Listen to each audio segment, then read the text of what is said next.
नोंथांनिसिमबो जों दिनैहाय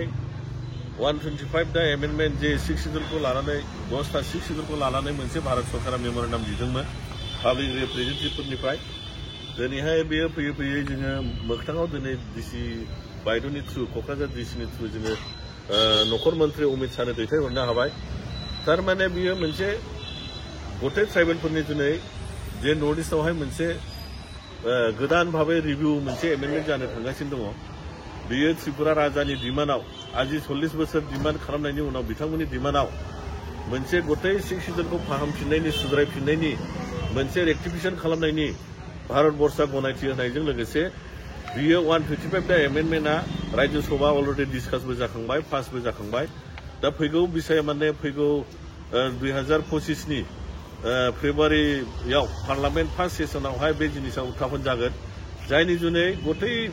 नर्थ इस्टनिफ्रायनो विभिन्न दल संगठननिफ्राय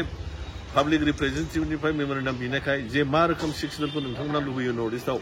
बर'फ्रा जेनेबा बिटिसिनि जे बासिन्दाफोर मा रोखोम लुबैदों कार्बिफ्रा मा लुबैदों खासियाफ्रा माबादि लुबैदों बे रोखोमै दा रोखोमै विभिन्न जायगानिफ्राय मेमोरेन्डाम थांबाय जोंनिफ्राय जोङो अनेक सिगाङावनो होबावनांगौ गोसोमोन जोंना लेटबो जाबाय एसे जिखिया जा मानो टाइमाव सहैसिगोन दा जोंहा फोथायनाय दङ जे जोंनि 6 सिडुल गुलुं जे लोरबां सोरबां जोंनि जे 6 सिडुल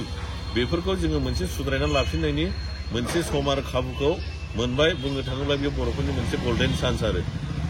धन्यबाद।